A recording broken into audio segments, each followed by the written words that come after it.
नमस्कार। देखिए, मैं आप लोगों से एक बात बताऊं, यहाँ पे तो हम सभी के सभी डीओपीटी आए थे और सारे शिक्षक यहाँ पर आकर के हम शांतिपूर्ण तरीके से अपनी बात रखना चाहते थे डीओपीटी में, लेकिन वहाँ पर हमें हमारी बात नहीं रखने दी गई। और जैसे हम सारे के सारे लोग यहाँ पहुँचे, ठीक है, तो हम सारे के सारे लोग जैसे यहाँ पर पहुँचे हैं तो उसके बाद में बहुत बुरी तरीके से, मतलब शुरू में तो हम बहुत प्यार से बात रख रहे थे अपनी, लेकिन बहुत बुरी तरीके से दिल्ली पुलिस यहाँ पर आई और आकर के जो है सभी को बसों में भरना शुरू कर दिया। धक्के मारे।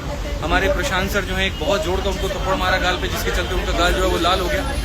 और शायद एक टीचर है जिनका हाथ भी टूटा है यहाँ पे, संजीव सर हैं यहाँ पे, और बाकी सभी शिक्षक हैं, सबको अलग अलग बसों में भरा गया है। ठीक है, कुछ टीचर्स एक बस में हैं जिसमें विक्रमजीत सर भी हैं, बाकी लोग हैं। मैं एक बस में हूँ यहाँ पे, हमारे साथ भी और भी टीचर्स हैं जिन्हें आप देख सकते हैं, साहिल सर भी हैं यहाँ पे, और यहाँ पे एसके सर भी हैं, और ये सारे हमारे साथ में स्टूडेंट भी हैं। देखो, मेरा सवाल है ना सरकार से सिर्फ इतना सा है कि यार आप इस बात को समझो। आप या तो ये कह दो कि हम भर्ती नहीं निकालेंगे, ठीक है, तो एक बच्चा होप छोड़ देगा, नहीं करेगा तैयारी हो। लेकिन आप जब ये आश्वासन उसको देते हैं कि देखो हम तुम्हें सरकारी नौकरी देंगे वहाँ पे, तभी तो वो तैयारी करता है, तभी तो हम तैयारी कराते हैं। हमें क्या जरूरत है अपनी कमर तोड़ने की? हमें क्या जरूरत है बच्चे को अपनी कमर तोड़ने की? यार वो इतनी मेहनत क्यों कर रहा है? क्योंकि उसको वो एक अधिकार मिला है और जिसके तहत वो तैयारी कर रहा है। आज इतना बुरा हो रहा है, इतना बुरा हो रहा है बच्चों के साथ में। मतलब पहली बात तो एडमिट कार्ड नहीं आ रहा है, बच्चा सेंटर पे पेपर देने जा रहा है तो पेपर रद्द हो जा रहा है, नकलें हो रही हैं, कहीं पर कोई ट्रांसपेरेंसी नहीं है। कोई बात नहीं है, कहीं पर कोई ट्रांसपेरेंसी नहीं है। ऐसे कैसे रहेगा आदमी? आप ये बताइए। हमारे ऊपर तुम 100 केस कर लो, फर्क नहीं पड़ता, हम उतना लड़ लेंगे, वकील रख लेंगे, हम परेशान हो जाएंगे। बच्चों के साथ में तो अन्याय ना हो ना, कम से कम आप उससे तो आश्वासन दो। एडिक्विटी जैसा घटिया एक वेंडर है, उसको सरकार सपोर्ट कर रही है, किस भी आप पे सपोर्ट कर रही है। रेलवे में आप कैलेंडर दे देते हैं और उसके बाद में आप पेपर तक नहीं कंडक्ट कराते, वहाँ पता तक नहीं चलता क्या है। महीनों तक, सालों तक जो है कोर्ट में केस लड़ा होता है। इस तरीके से हमारा देश आगे बढ़ेगा? शिक्षक है ये सारे के सारे, इनके ऊपर में हाथ उठाया जा रहा है, तो बच्चों के साथ में क्या होता होगा? मैं तो इस बात की कल्पना भी नहीं कर पा रहा हूँ।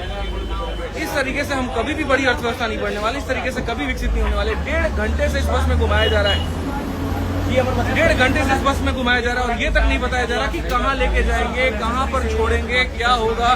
सारे शिक्षक परेशान के साथ में, बच्चे रो रहे हैं वहाँ पे बैठ कर, आप देख सकते हैं। सारे टीचर्स हैं यहाँ पे, नहीं करा सकते, दम नहीं है तुम्हारे अंदर में तो बंद कर दो, बंद कर दो, बात खत्म। यहाँ पे कि हाँ भाई हम सरकारी भर्ती निकालेंगे नहीं, ये तानाशाह सरकार ऐसे काम कर रही है ना, इसका खत्म होना बहुत जरूरी है। एक तानाशाही कर रहे हैं टीचर्स पर, पूरा तानाशाही है। अरे सर, चाइना की तरह तानाशाही करके देश को विकसित भी कर दे तो दुख नहीं होगा। ये तानाशाही करके अपने आप को बड़ा करे और यहाँ पर जो है बच्चों को छोटा करे, तो ये संभव नहीं है। आप इस बात को समझिए। आज मैं सभी देश के युवाओं से एक ही बात कहना चाहता हूँ यहाँ पर कि तुम जागो, तुम्हारा जमीर जागे। जब तुम यहाँ पढ़ते हो पॉलिटी, तो वहाँ पर सिर्फ उसको याद करने के लिए मत पढ़ो, सिलेबस के लिए मत पढ़ो, उसको अपने दिल में उतारो। और सरकार से बस इतनी बात होगा ना कि आप जो कह रहे थे वहाँ पर कि सांसद में जो है बातें चल रही हैं, या एक तरीके से अभी सदन है वहाँ पे, तो हम आप लोगों को नहीं एंट्री करा सकते, हम बात नहीं करा सकते। हमने चुन करके उनको भेजा है, कोई सांसद है, कोई एमएलए है, कोई एमपी, हमने उनको चुन करके भेजा है, सिर्फ हमारी बात को रखने के लिए भेजा है। ये पुलिस हमारी सेवा करने के लिए, हमारे हाथ पैर तोड़ने के लिए नहीं है। दिल बहुत दुखी होता है। और किस तरीके से हम कहें कि हम इस भारत देश में रहते हैं,